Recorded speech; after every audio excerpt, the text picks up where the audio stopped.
The hospital should be within walking distance, Roy said as he, believe it or not, helped Molly out of the car. Shocked by the sudden turn of events, Karen found herself in the passenger seat while Roy took the driver's seat. Well, that's it. We've made up with Dad, so we're going to enjoy a family trip to Hawaii, just the three of us, he said and then drove off. What a situation. I was so taken aback by what had just happened that I was lost for words. I'm sorry. Molly's hoarse voice brought me back to reality. At that point, nothing else mattered, and I immediately called a taxi to take Molly to the hospital. That was all I could focus on. And inside, a flame of anger was burning, one that I would never let extinguish. Roy and his mother could never have imagined I would take such bold action. I silently vowed revenge on Roy and my mother-in-law for taking my family for granted. My name is Karen. I'm 42 years old and work as a nurse. My husband, Roy, is 3 years my senior at 45 and works in an office. Our daughter, Molly, just turned 10 and is a quiet child who enjoys reading by herself during breaks at home and school. Due to my job, I hardly had any male friends, and I never attended mixers because I was focused on my career. Then, right after I turned 30, a friend who didn't want to go to a matchmaking party alone because she was nervous convinced me to accompany her. That's where I met Roy. He laughed about having focused solely on his job and missing out on marriage opportunities. I felt a strange kinship with him, and before I knew it, we had exchanged contact information. Roy turned out to be a very kind person, with a steady job and income, and he was understanding of my irregular nursing hours. There was no denying that I was drawn to him. Roy felt the same way. I want to know more about you, Karen, he said, which made me very happy. So, we began a relationship with the intention of marriage, and we got married when I was 31. We had Molly the following year. And since we both agreed that one child was enough, we didn't try for more. Now, 10 years have passed. One day, Roy dropped a bombshell. Mom's going to be staying with us from tomorrow. Just so you know. I couldn't hide my shock at the sudden announcement of cohabitation and blurted out, what do you mean? I can't just accommodate your mother on such short notice. According to Roy, his parents had a huge argument, and his mother declared she was leaving and started packing. Naturally, the only place she could go was to her only son, Roy. So, that's why she was coming to stay with us out of the blue. I was adamantly against the idea of living with even my own parents, let alone my in-laws. Coming to live with us just because she had a fight with Dad? What about our circumstances? Can't you reconsider this? Roy seemed to take offense to my pushback. You really hate the idea of living with my mom that much? Huh, I never thought you were so cold. Of course, I couldn't say that I hated the idea. I was too scared of Roy's reaction to say anything. I swallowed my words and glared at him instead. Seeing that I wouldn't talk back, Roy smugly said, don't bother resisting. Just get the room ready for my mom.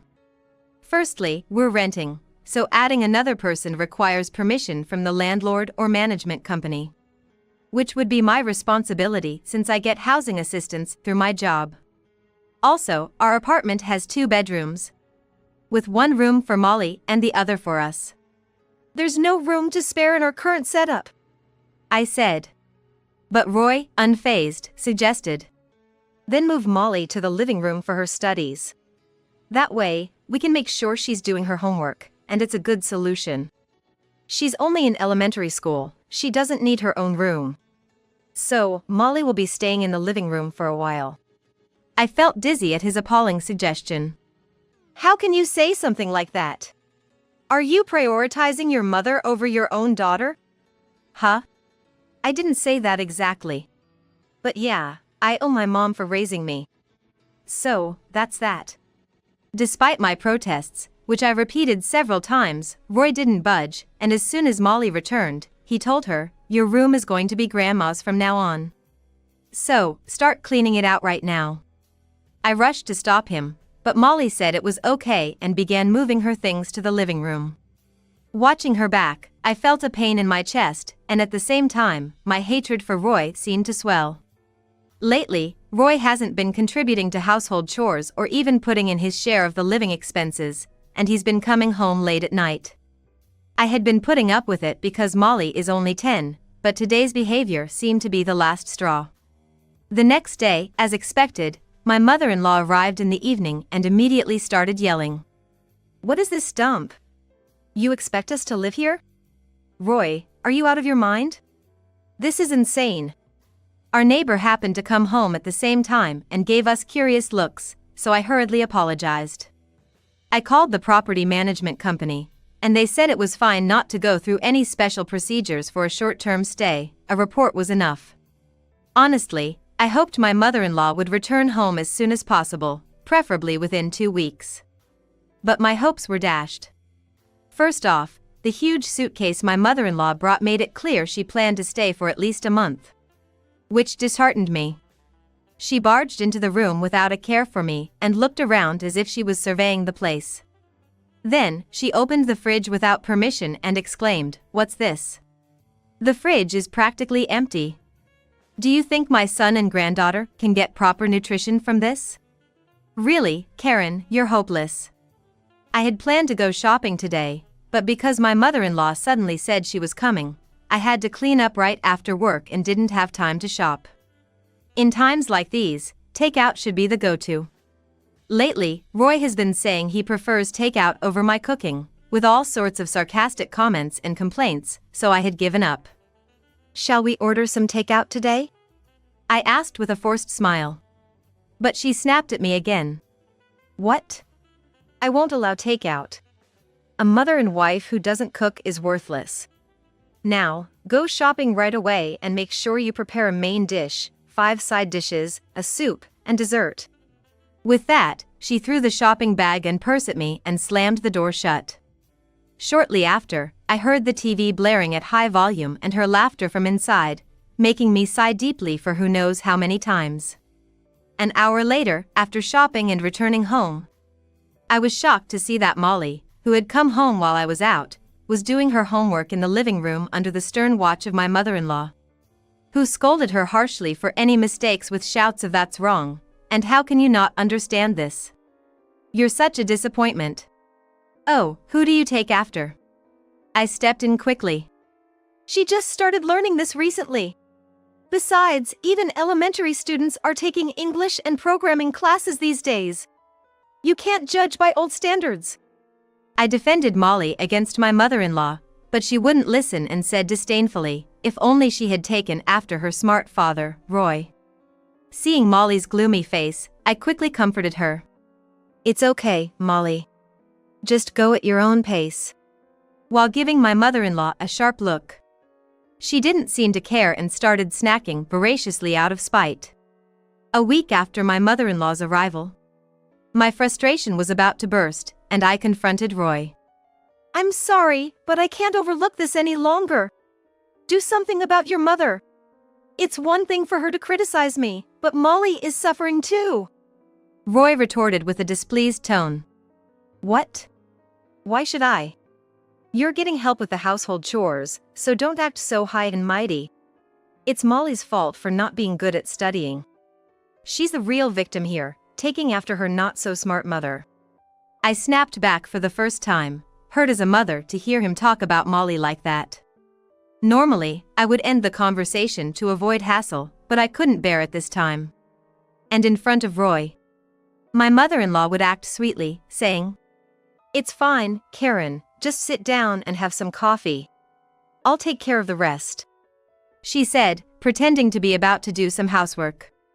However, she only showed the appearance of trying to help, without actually doing anything, leaving me to do all the work later on. Even with this reality, is Roy blind to it? I confronted Roy, who believes his mother is helping me, with the frustration I've been holding in. "So, it's clear that to you, Molly isn't the priority, but your mother is. You're okay with your own daughter being criticized harshly by your mom? I couldn't stand it even if my own mother did that." Roy provocatively laughed in response. "Oh, my mom is always right.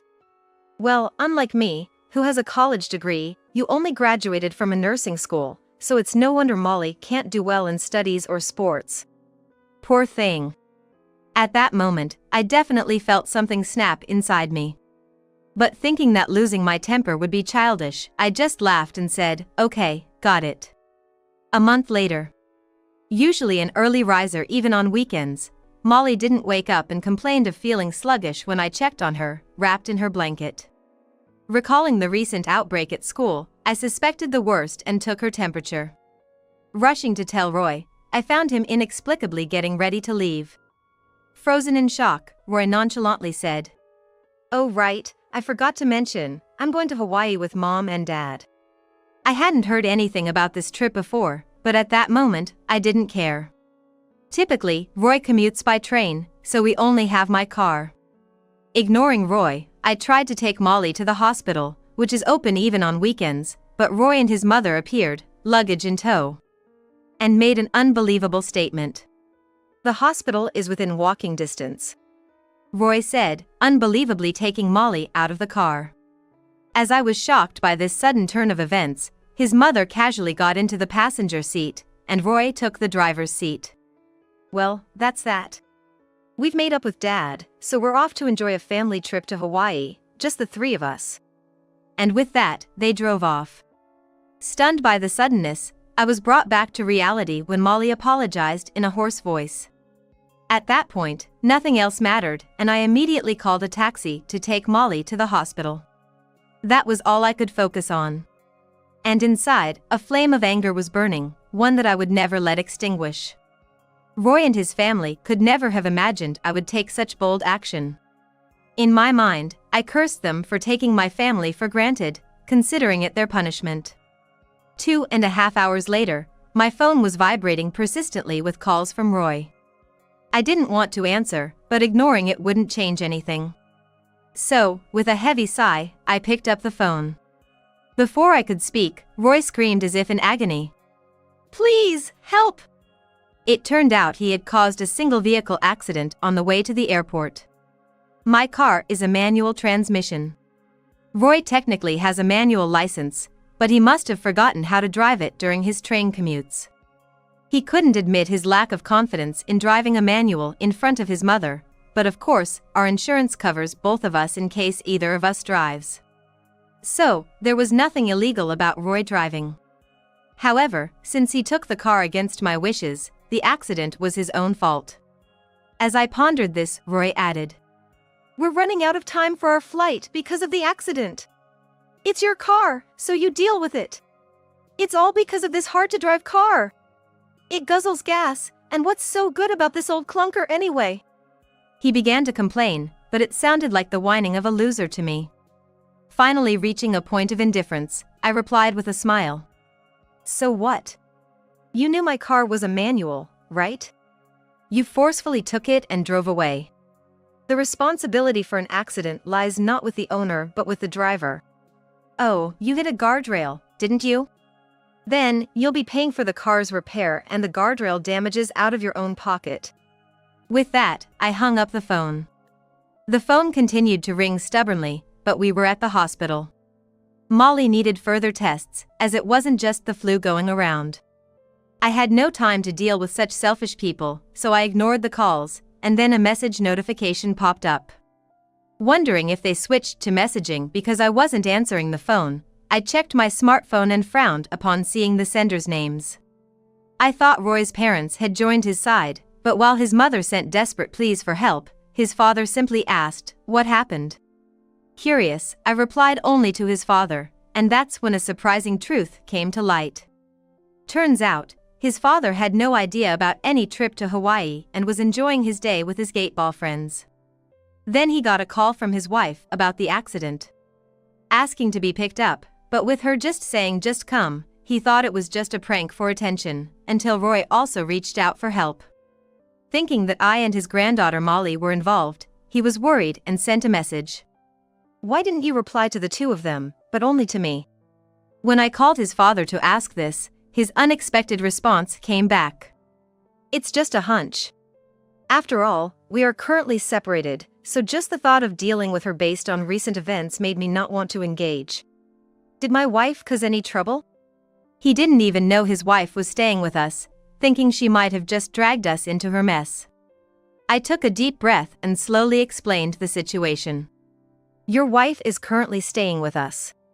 Today, she claimed that you, and the family were off to Hawaii together.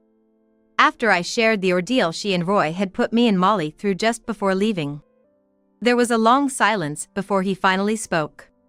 What is that? Unforgivable, he said in a tone lower than I'd ever heard, sending shivers down my spine. About 30 minutes after ending the call with him, a doctor finally called me in to discuss Molly's condition. It seems Molly has acute gastroenteritis and would need to be hospitalized for a bit. I sighed in relief but also felt guilty for the stress Molly had been under. Since a private room was available, we were allowed to use it. Molly, how are you feeling? We got a private room, so rest up, I said, trying to sound cheerful. Molly looked remorseful and apologized. It's my fault you had to go through all this. I'll fall behind in my studies because I'm hospitalized. I'm sorry. I rushed to her side and hugged her gently. Molly, I'm not raising you because you're good at studying, but because you're my precious child. Just be yourself. Later, Molly's grandfather, who she's always been close to, arrived at the hospital and brought joy to her face. He happily chatted with Molly about the times she won a drawing contest, which he had bragged about to his gateball friends, providing us with a moment of peace. Then, an unwelcome call came through. Roy and his mother complained.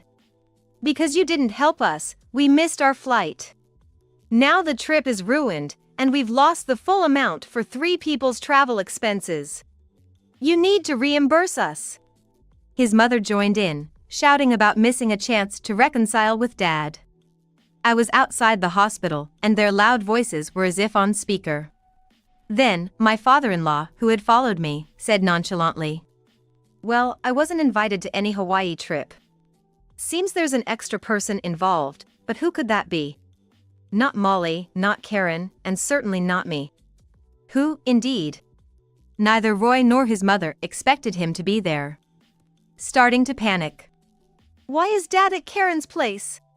Roy's voice faded over the phone, clearly taken aback.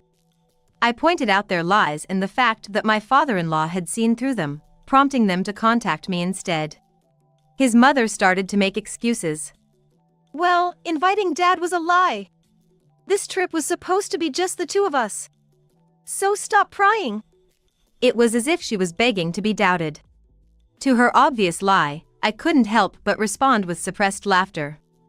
No, what are you talking about? I just checked the booking site, and it clearly lists 3 people. Their silence spoke volumes. Suddenly, they fell silent. Recently, Molly had told me that my mother-in-law had been tampering with my computer while I was away. Not knowing the details, but mentioning something about searching for Hawaii. So, on a whim, I logged into the travel booking site I use and found a clue. My mother-in-law had booked a trip for 3 people under my name. And the payment had already been processed on my credit card. I realized I was the one who financially suffered from this. Yet, Roy had the nerve to complain about cancellation fees. Furthermore, the fact that the reservation was for 3 people remained as evidence, so I asked who the 3rd person was. But Roy continued to deny it. Mom must have mistakenly entered the wrong number of people. It was supposed to be just the 2 of us. Is that so? Roy sighed in relief when I responded. Anyway, the trip is cancelled, right? Then, come to the following place. We'll discuss what to do next there. Leaving Molly with a word, I left the hospital and waited at a nearby diner with my father-in-law for the 2 to arrive. Soon after, they showed up, and Roy, for some reason, started complaining angrily. The guardrail damage isn't covered by liability insurance, so you need to take care of it with your insurance. I was astonished at Roy's audacity. What? You hit it because of your carelessness. I told you to pay out of your pocket, didn't I? What are you babbling about? Glaring fiercely at him made Roy cringe and step back. Then, my mother-in-law chimed in. Never mind that. So, Karen, what did you want to talk about? Eager to get to the main topic, I appreciated her segue in a way and stated. I checked, and the dashcam recorded not only you, Roy, in the driver's seat and my mother-in-law in the passenger seat, but also an unknown young woman in the back seat. The moment I said that, their faces twisted. My car's dashcam is quite high-tech, allowing real-time viewing through a smartphone app, including past footage. Thanks to the security measures I took for a rather expensive car, it served as evidence of Roy's infidelity, which I had never anticipated. So, you lied about going with your parents and actually planned to bring your mistress along? Thanks for leaving such clear evidence. Contrary to my smile, their faces turned even paler. I had been suspicious of Roy's actions and had been looking for evidence of infidelity, planning to confront him with divorce once I had solid proof. My mother-in-law moving in and the Hawaii trip, followed by Molly's fever, had delayed my actions, but I had been contemplating divorce from the start. As the two remained silent, my father-in-law spoke up. A parent like that will have a child like that, huh? Mom, you can't say anything because you've been cheating with a younger man yourself, right? Roy was shocked, having not known this, and looked at his mother, who blushed with embarrassment at having her affair exposed in a public diner. Despite your age, you got swindled by a much younger man, and to think you fell for it? What a joke! My usually reserved father-in-law expressed his deep anger. It seemed the cause of my mother-in-law's house escape was this affair, ultimately her own doing. Disgusted, I looked at her scornfully. I'm not going to meddle in your affairs. But Roy, you're definitely getting a divorce from me. Child support, plus the car repair costs and the Hawaii trip expenses. Of course, that includes your mistress. At that, Roy, not caring about onlookers, deeply bowed and apologized. Okay. I'll pay for everything. Just please don't contact her.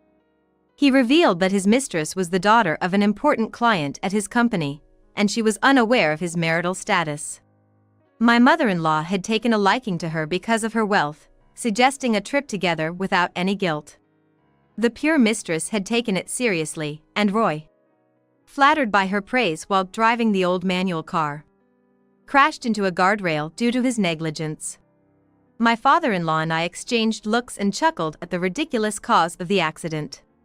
Roy said they'd handle the mistress themselves and asked to go home, leading to this moment. If it gets out that I was dating the president's daughter of a client under false pretenses, I'm definitely getting fired.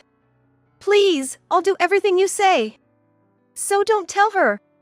Come on, we were married, so can't you at least spare her feelings at the end?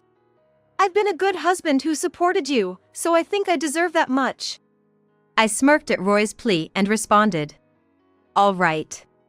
Then, I'll expect you to listen to all my conditions. And don't come begging for forgiveness or help later on, because I won't be listening, okay? As if I'd ever stoop to begging. All right, it's a deal. Thus, Roy and I proceeded with the divorce, and I claimed a substantial amount for child support as we ended our marriage. But that was just the beginning. What do you mean? She found out about the affair. Some time after the divorce, Roy called me in distress, having apparently forgotten to block his number.